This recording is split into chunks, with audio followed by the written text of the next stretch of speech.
肉投入回ってっかな。肉投入ね、肉投入外地イン、違うなと間違えた。まずはね、いつも言ってるようにここまでやっとね、顔が焼けそうだね。熱くない方で片面をね、ちゃっちゃと焼いていきましょう。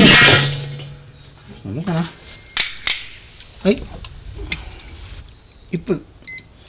そう、あ、間違えちゃった2分にしちゃって1分。はい、そうね、もうこれ1分間こう蓋取っててもしょうがないよね。また後でどうやって編集するんだよ、めんどくせえなてな感じで1枚目が取れました。取れましたじゃねえや、取ってんだ俺。1枚目が焼けましたね。今日のお客様満足してくれるか、ペッて測れるか、どっちかですね。はい、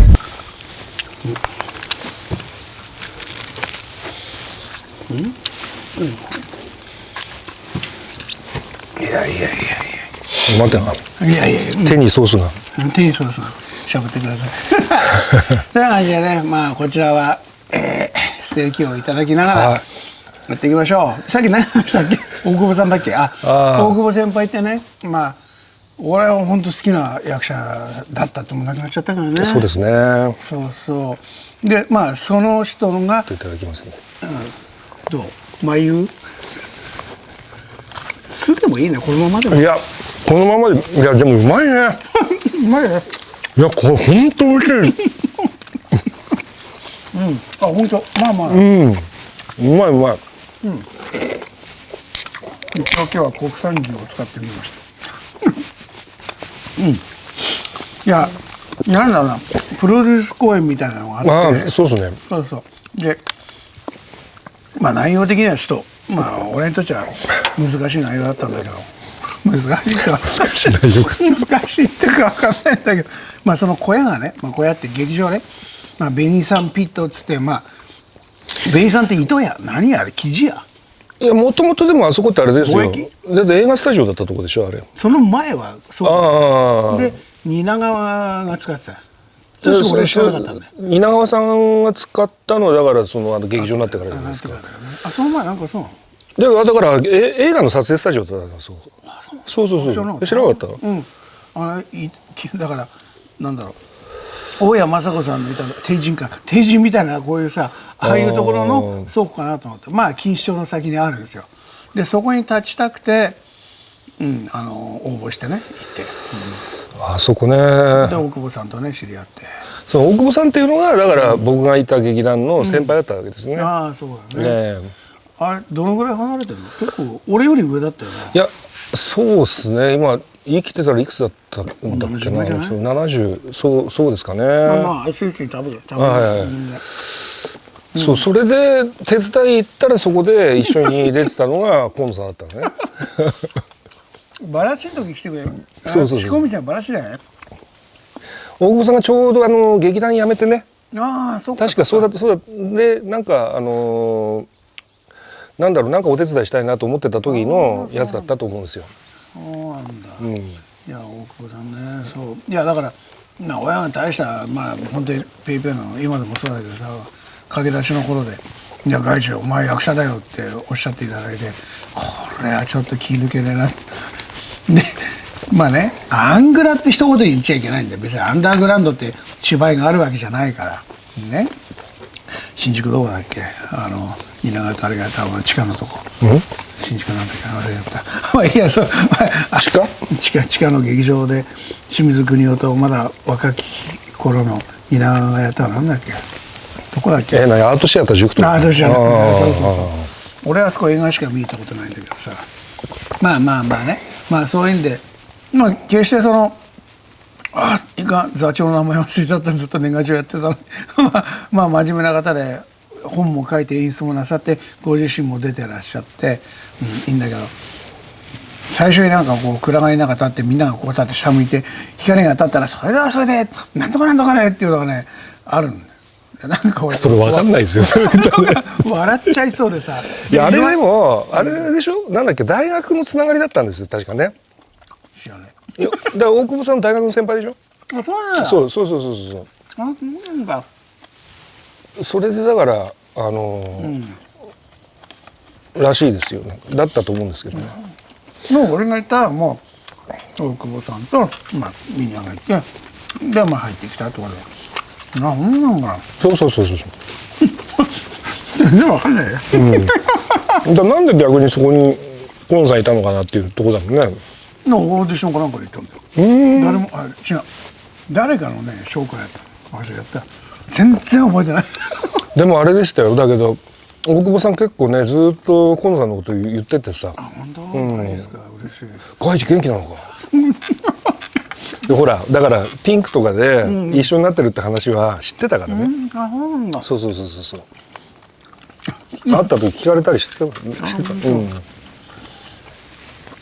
大久保さんもね打ち上げの時はね姉さんとどっか行っちゃってあれとか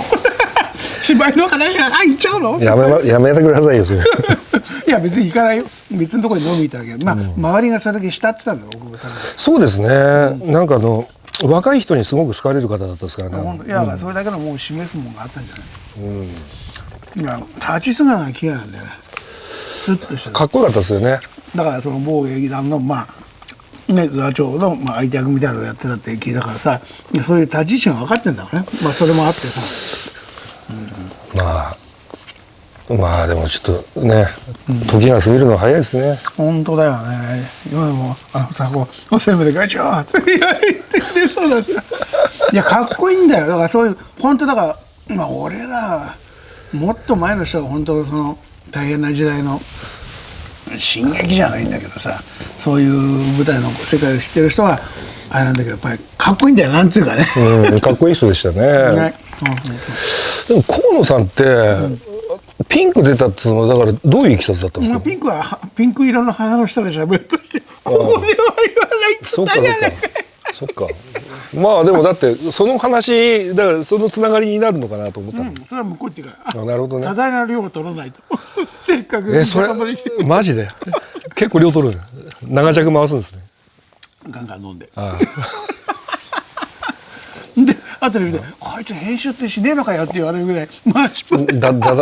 流し。だだ流しはダメですね。ライブじゃないんだから。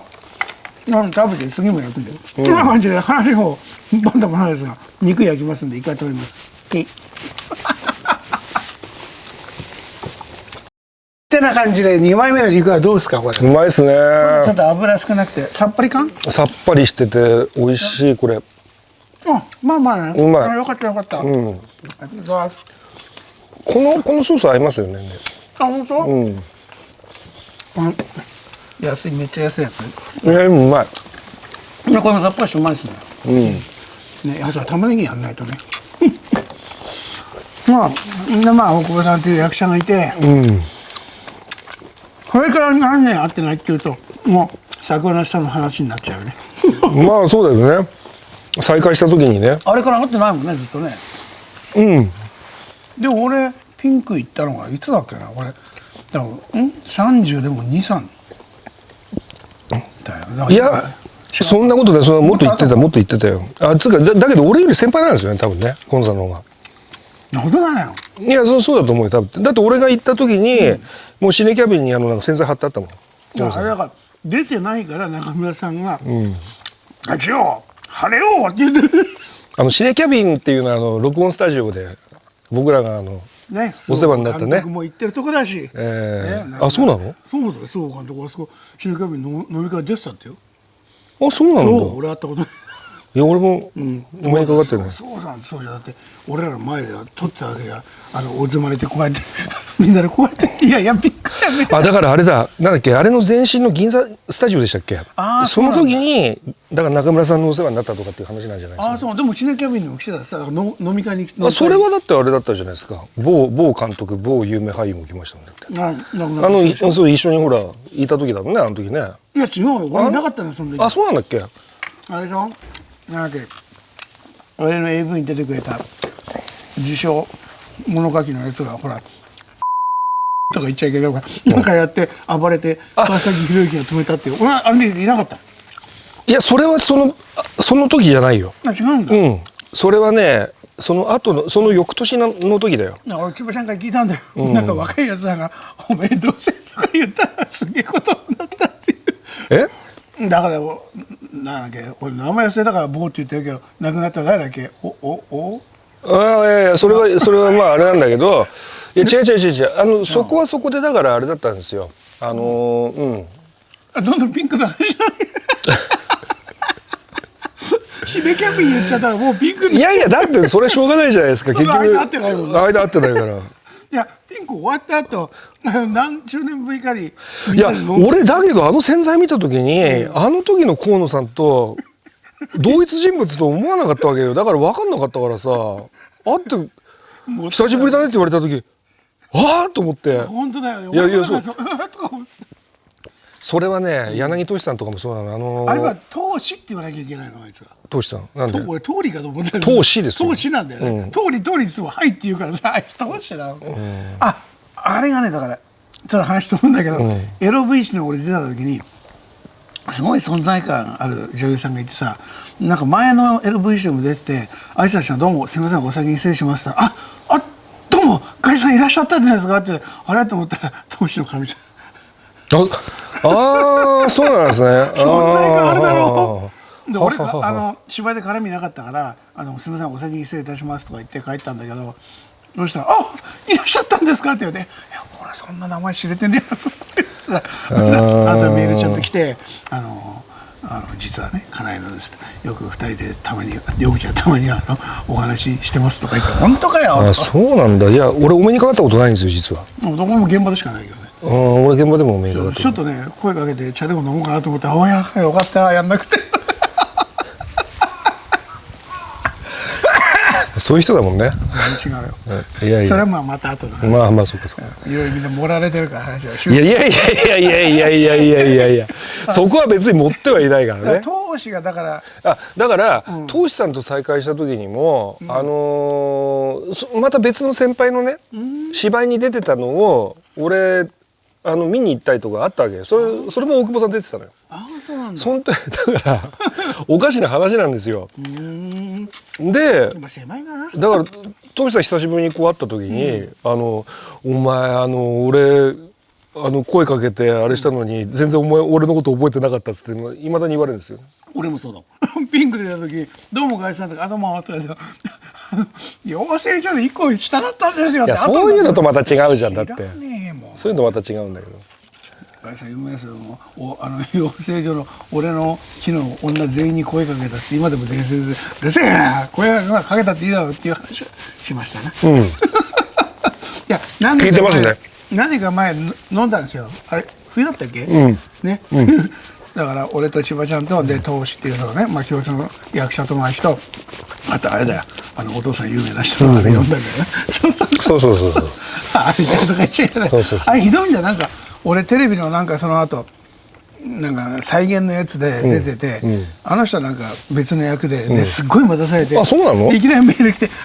台本見たらガイさんダメやったんでまだ時間かかりそうですかこんな待たされたの初めてですっていや先輩知りませんよって確かにすごかった先輩ではないでしょ後輩でしょだって知らないだって会ったことねもうそれまで一回あったんだだから某三日月座に来てたからはいそうだよ辺りはまだあるよいやでも食ってね玉ねぎだいやもう全然カメラ無視してただ食ってばっかりで申し訳ないですけどうまいんですよこれ本当によかったそうオッケーそう何やっていいか分かんなかったからなんつうかやっぱすごいよあなたは回るよってな感じで玉ねぎ映ってるって誰に聞いて食えるかどうかみんなこれ溶けたのか下に落ちたのか千葉ちゃんと組食べられるとこだけ食べてちょっと待って分かんないどうやって食うか分かんないいや中身だけ食べてちょっと待って中までちゃんと火が通ってるかどうかも通ってんだろうよトロットロでいいんじゃないこれはこれでシャキシャキしてるシャキシャキしてる大丈夫だよあとはニンニクだ食えないことはうまいよかったでもバター感とかチーズ感全くないですねでしょ全部下に流しちゃった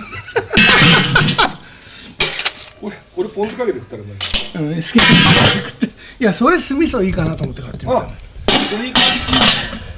食べられるとこだけね危ないから腹壊されてもここいやずーっと千葉ちゃんとこってまだ赤ちゃんなのかなと思ったらもう大学生ですよって何言ってる。ごめんね飲みやったってだってよお子さんの世話大変でしょっていやいやしてません今そういう話はいいです。いや基本ねそういうなんだろうな生活感ないのかなあカメラ回ってないところで賞味来ちゃったよ。じゃあこれこんな感じで最後の肉です。へへみんなも食いに来る無理でしょごめんねそれ無理でしょ。って感じでまあ玉ねぎはまあそういうものというすごいねこれ。チーズの痕跡がここにありますね。やっぱりね最初煙出たら下で全部燃えたんだね、これダメだうまく食えねえな。あれおかしい。アメリカはねおざっぱなんだよ。失礼なことそういうことなんだよ。そういうこと取れよじゃん。これ生ではない。生ではない、火も通ってもいないいいよシャキシャキ落としてから食わなくていや玉ねぎ好きだから。まあ血行がいいということでそうそう。ポン酢がうまいと思う多分。これ。ポン酢で食ったらうまいとポン思う。酢がうまい、ポン酢がうまい、もうただ食ってるだけよ誰もこれは何の。誰なんだこいつら何食ってんだったら玉ねぎだって本当だよ。カメラ前ボンボン撮ってこう本当に役者いやこれ本当こんだけなんか回しててさどこをどう使うのかなっていう。まんまあポン酢メインになったとしょうがない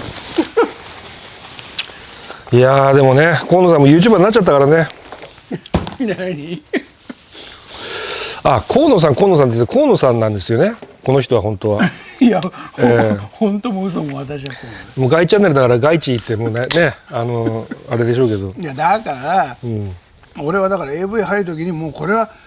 俺はほら制作で入ったから制作で会社を作りたくて入ったからこれはもう本名でバシってこうってんで河野外地で名刺吸って、何に出んでも河野外地 NHK も河野外地って言ったら事務所であれ NHK って AV 男優出ていいの男優じゃねえ人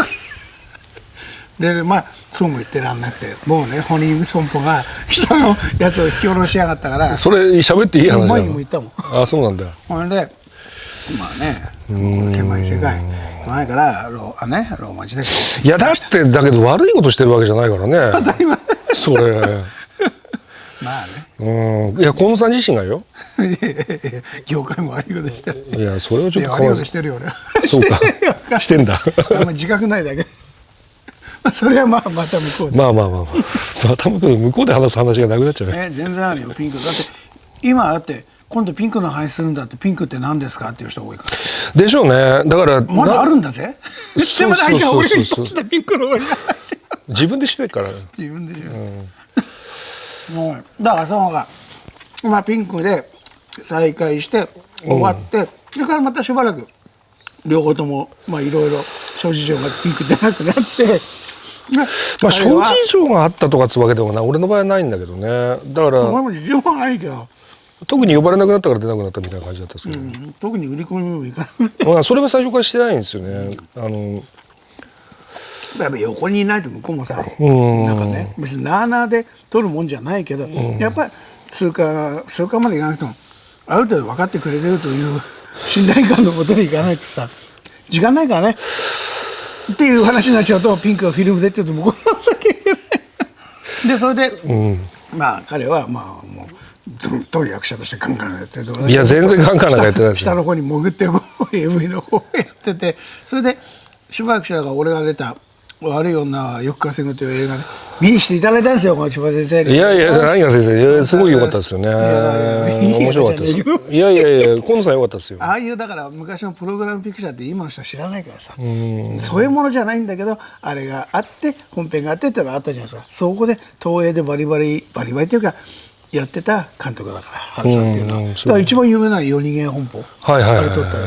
あれだけどいやでもね面白かったですよ俺は。まあああいうのね分かってくれる人はねただ今の人は映画なのテレビなのって昔はこうだったんだっつうね。だって長谷直美さんなんつったら俺ほらあれだからね大ファンだったから。だから俺さだから本当嬉しいよ。外地とかやっと言ってくれるんねですよ、飲み行くぞとか言ってさ、でかっこいいね。あの時のだから水口先輩ってまあ俺ねクールスあんまり知らなくて勉強してから会いに行ったんだけはいはいはいはど、いや水口先輩すごいよあの方は。誕生日の俺あの人が10月26日俺ついたじゃない。朝さペーって返したよ、外地誕生日おめでとう、ありがとうマジすっごい電話直電だよ。でそれからメールにしてもらったけど、いやどうなの元気かお前、やってんのかよあの人、あの先輩が語る勝の親父はよ、毎回同じことしか言わないんだよ、はあはあ、本人も書いたんだよ、はいはいだけど一回一回聞いて本当のことだからさ、要はまた聞きじゃないから、あの人とまあ山本龍一さんと一緒にしちゃいけないけど、山本龍一さんも勝さんとご一緒になったことあって、だって荒川さんのね、おいっ子さんだからね。でお父さんは嵐勘次郎さんの代役、スタンドやって嵐勘次郎は京都知らないけど京都のバスの時「どうも」って言ったらバスなんだってよ。まあ本当かどうかまあ時代がね時代だからね。いや嵐勘次郎さんのねってどんどん話してるけどさ、裾さばきが綺麗で、まあ盾まあ有名な人のあれかいや盾ってやると分かるけど裾乱れんじゃん、乱れますね。でまあさ一回一回こう直すんだろうけど、あの人のやっぱり俺はねだから小津が杉村春子大音体のまあロワングじゃん、畳のところの歩く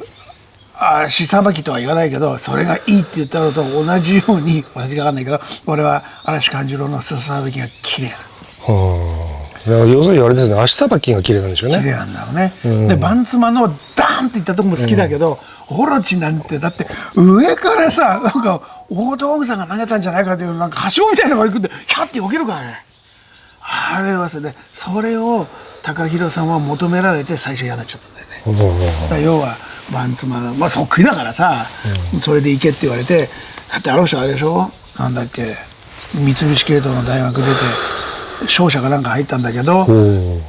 まあバンツマが連れて行ったらしいんだよ何回かスタジオに。で行ったら「お2代目バンツマだ」バンって、あの人は違うじゃん、こういう芝居でそれはすごい好きなんだけどさ、泥の川とかいいじゃん最高だよ。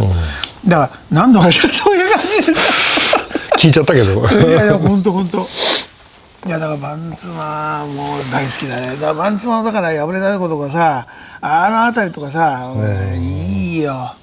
いやすんごい研究してんだね。意外と俺バンツマって見てないのかもしれないな。俺だって DVD 買ってみたんだもん。俺無法松見たけどね、あれいいですよね。いいよね。言っちゃ悪いけど当時はさ日本はもう差別バリバリだからさ、ああいう階級の人がさねこう投げますよねあれはね。無法松は俺ねだから俺の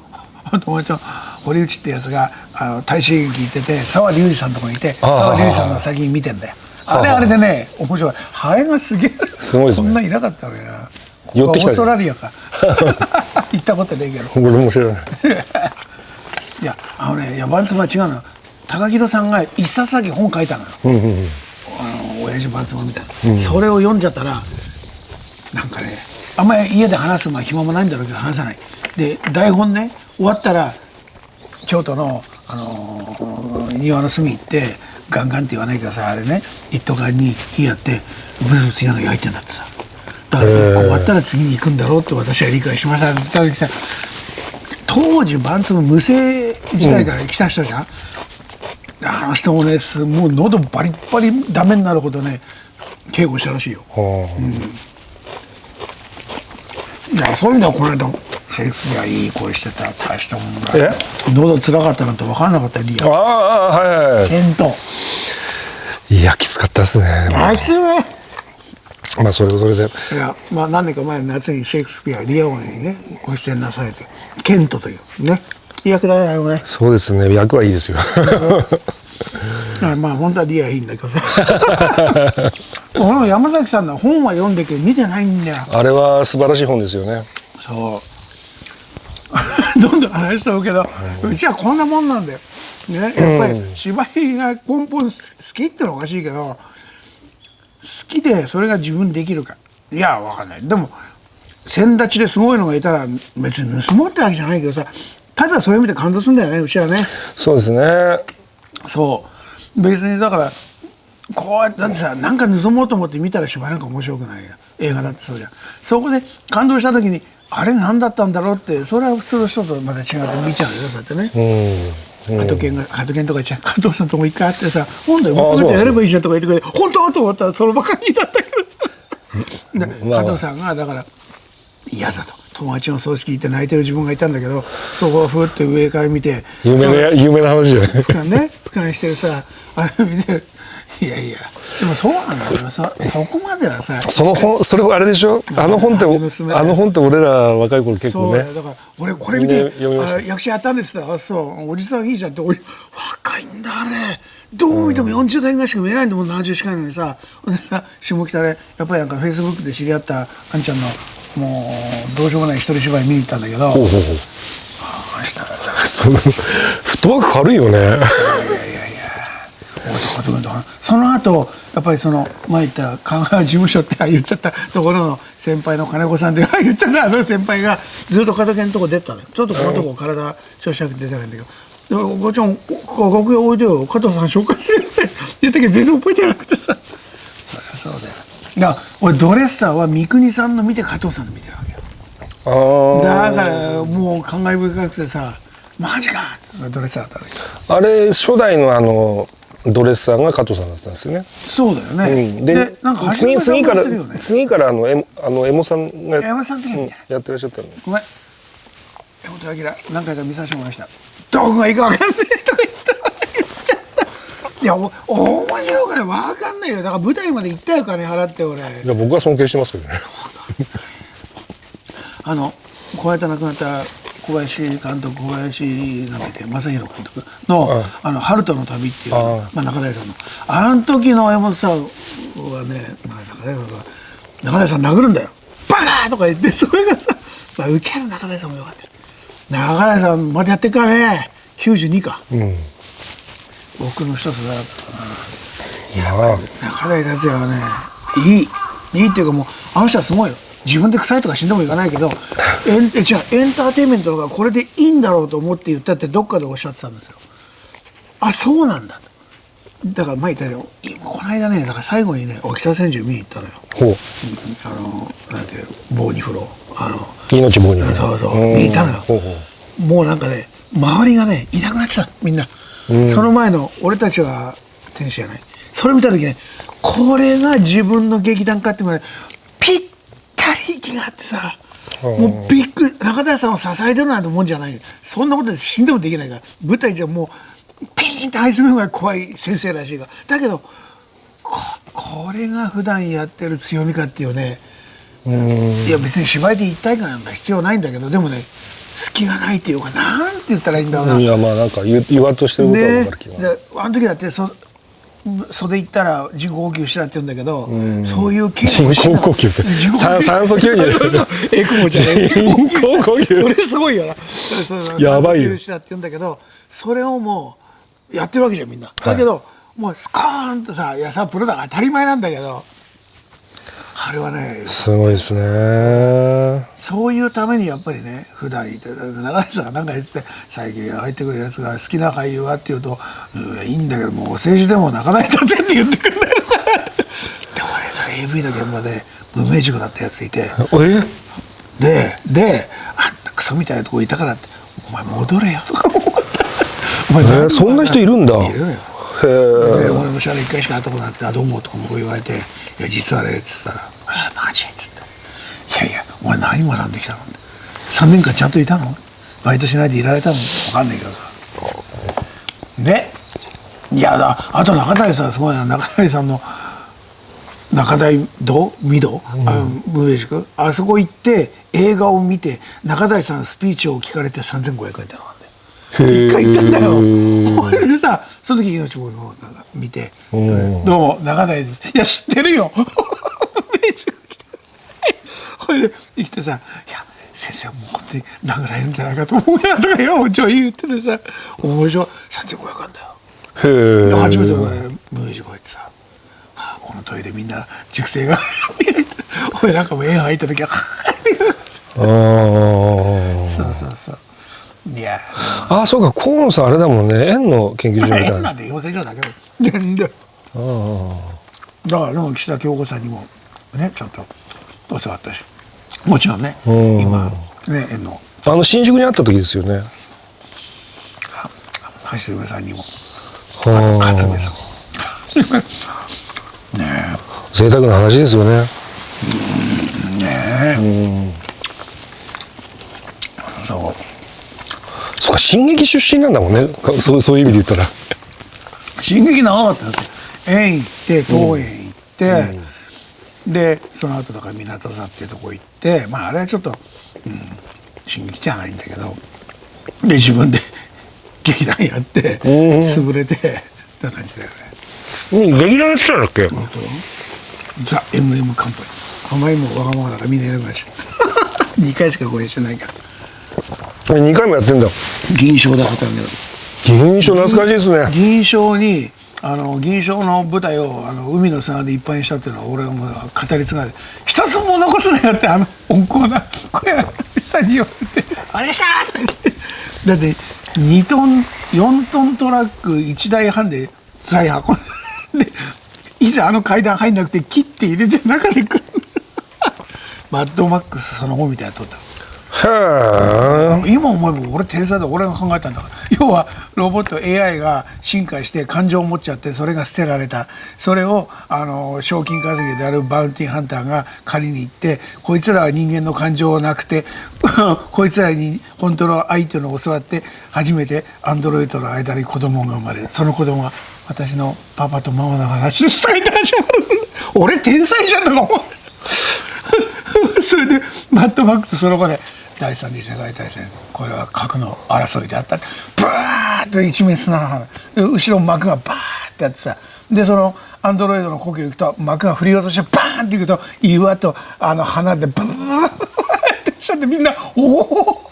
お狭いとこですね私あったでさ、少しでも白い砂がいいだろうと思って一番近いのが千葉の白浜。白浜っていうのは白いのか、夜中行って漁師の目を盗んで土のうっての見たくもねえ、土のうに砂入れて持ってきました。臭くて使えたもんじゃないから砂洗った。そしたら確かに白いんだけど、はい貝殻でした。本番みんな演者吸っちゃってなんて砂漠が広いんだとかあれ大変だった。よくやった30の時。へえそれでじゃあ初めてそこで、いや別にエロがどうかで、ピンクもやってるのかな、やってないよ、なんか分かんさせやったんで頃で、要はだから、ね、人間とアンドロイドの間に子供が生まれて、その子供が私のお父さんとお母さんのお話ですって始めて、それでそれが人間なんだけど最後カッカッカッって電池が切れちゃうとアンドロイド2人が出て担いでいなくなって、そこからバンって始まるっていう芝居だからさ、女の子もうすごいの、男4人で劇団始めて、オーディションで15人ぐらいでやったわけよ。すごいよ。ほんでその主役の女の子2人いて、俺はねこういう意味があるからっつってで絡み OK 絡み、女の子だから前の毛全部剃ってくれて、もちろんやるよ、やってんで、俺は上半身だけど、そのために俺10キロやってたんだけど、それでやって、で2人ともちょっと個人的にも関係しちゃったあ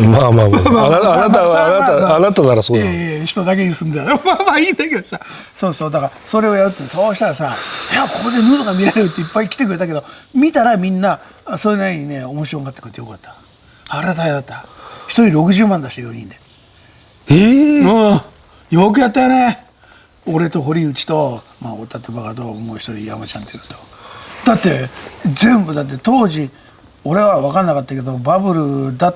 の終わり頃だったんだと思うんだよ。八潮にある広い倉庫を月20万で貸してくれて、電気代ただはいこっちで舞台、はいこっちで衣装、こっちで大道具って全部やって、それで作って八潮ではあ、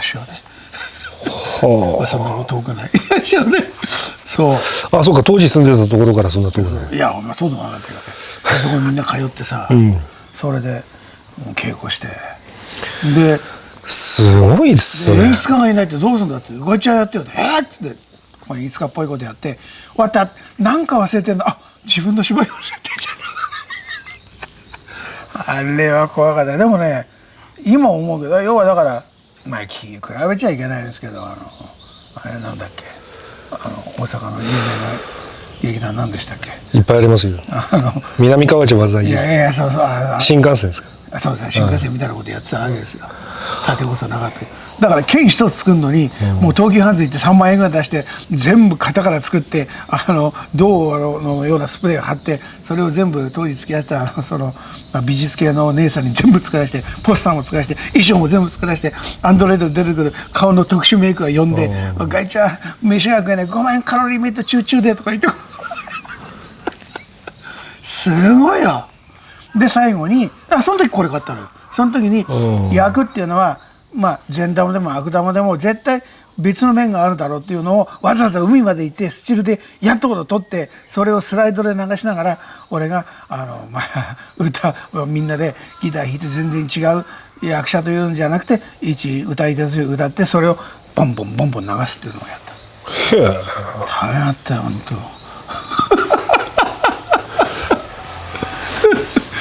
一応舞台やってたんですよ。いや一応とかっていうレベルじゃないですよ。すごいですね。そんなこと知ったんだ。銀賞ってね、ありましたよね。銀賞ね、当時有名だったよね。松屋の裏、松屋の裏、大塚ジェルスフォールとね、そうあそこ同じ系だったんですよね。そうなんだ。オルガンビトがやったのは誰だっけ。あれは俺が見に行ったのはでもあれだ、東園パラータでやったやつだから。あ、そうなの。パラータ俺がいたとこじゃ。パラータでなんかやったの見に行きましたよ。ちょっと前にやっぱりまだパラータにさ同期でいる女の子がいてさ、見に行ったのよ。そしたらさ、俺が搬入時にあげた花まだあって、まだあんのかなんちゅうね。綺麗になってんのに、なんか周り綺麗になってるのに、ほんと残ってる。このパラータというわかんないですね。ちょっとこれ ND フリーターやった方がいいかな。まあ一回止めます。ND 入れます。これ無理だな今日は。飲もう。